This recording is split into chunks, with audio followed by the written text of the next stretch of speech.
including number 1 Texas versus number 3 Ohio State, the defending national champions. That's Saturday, noon Eastern time kick. I know we're all counting down the minutes to that one. It's going to be such a great game. And really, I feel like at this point, we feel like that one could go either way, which is what's really exciting about it. But one of the biggest storylines heading into this one, of course, is about Texas's quarterback, Arch Manning. We know how highly touted he's been. We know that the hype around Arch has reached a fever pitch, but hasn't gone too far. That's the question. Our Jordan Rogers, ESPN college football analyst, was on Get Up, and he says that the hype has, in fact, gone too far when it comes to Arch. Here's what he had to say.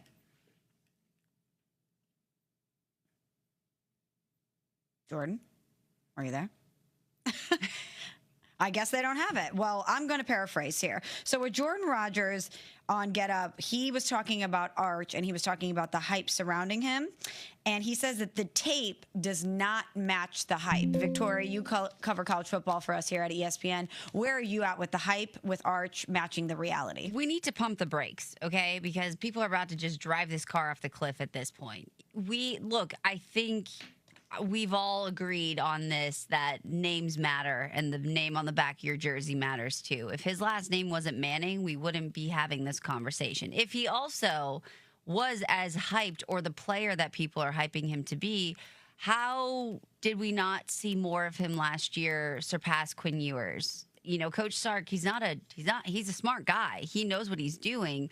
So we're talking about a quarterback that's has only 95 attempted throws in his career. So we don't have a sample size. We don't have an understanding. He didn't look great against Georgia last year. He torched teams like UTSA, Louisiana Monroe, and Mississippi State, but those were teams with the worst defense systems in the SEC. So we saw meaningful moments for him, but until he plays a few games, we're not going to know. And I also think we need to scale it back a little bit, all right? He's most likely going to be good. I mean, you're the starter for Texas. He's been being built up as Coach Sark. He has a system in place. But if he was as hyped and good as we thought he's going to be this year, we would have seen him much earlier. Yeah, you wouldn't see 2 career starts. Exactly. Over 2 seasons. And I know that they like Quinn Ewers at Texas, but there would have come a point when you are vying for an SEC championship, which they were in the SEC championship game last year, that you're using Arch Manning in more than just goal line situations. I feel bad for the kid, honestly, because he's thrown into this. He doesn't want any part of this, to having to answer for questions, the questions that come to him about why should this Heisman hype be bought into? How do you feel about being the leading Heisman candidate from every sports book in America right now going into the season? It's not fair to him, but this is a situation he was put in because of of being at Texas, the school in which he plays, because they start out the season with the number 1 overall ranking, because of his last name and his football pedigree. If people actually want to, this is what bothers me, it's just because of the name. If you watch the tape, tell me about his pocket awareness. Yep. Tell me about his frame and how it puts him in a position to sustain hits, to be able to withstand a lot of different things that quarterbacks have to do to navigate to complete passes down the field. Don't just look at what we're seeing here, which is somebody who comes from a football pedigree that's one of the most notable in the sport. There's so much more here that you could actually boil down the tape with Arch. You could say, yeah, I see it. But with what Jordan Rogers was saying, it doesn't match up, because of course it doesn't match up. You have a limited sample size. We have never once in the history of college football talked about a player who had 90 career pass attempts coming in being the leading favorite for the Heisman Trophy. And it's a complete disrespect and a slap in the face to guys like Drew Aller, who took his team deep in the college football playoff, to a quarterback like Cade Klubnik, who frankly might win it this year for Clemson. They might win the national championship.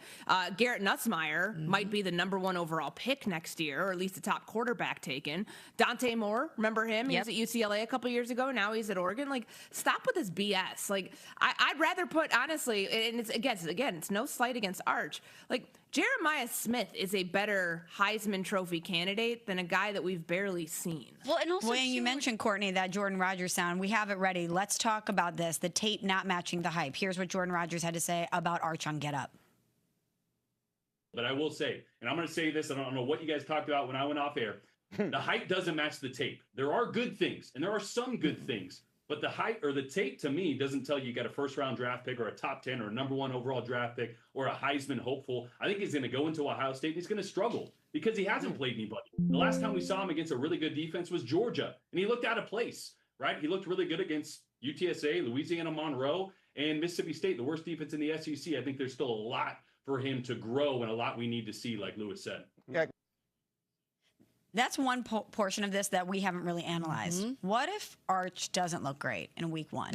What if he doesn't look great in that game versus Ohio State? We're all talking about him potentially winning a national championship with Texas. We're talking Heisman Trophy. We haven't talked about the fact that maybe he's going to go in there and look like somebody who needs to calibrate a little bit. Yeah. And what if that happens? What's our reaction going to be? I think we're going to be not shocked. I mean, we haven't seen someone that can elevate a team when he's the guy. So that's going to be a whole other ballgame that he needs to address, that any quarterback taking the realm and taking the helm at that point has to deal with. We also don't know how he's going to handle a full season under pressure as the starter.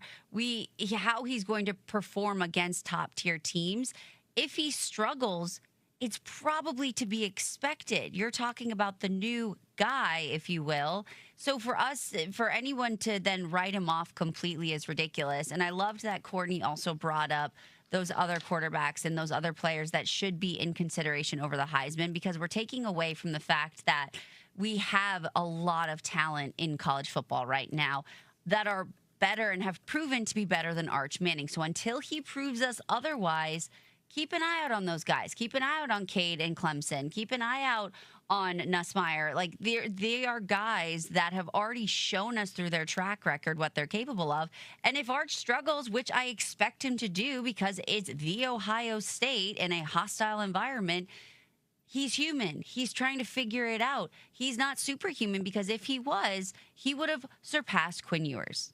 Yeah, and look where they're going week 1. This is the reason this is the most anticipated matchup that we've seen in a long time, because you've got the defending national champion as underdogs at home, and you're the number 1 team in the nation right now. The pressure element of that alone is one thing.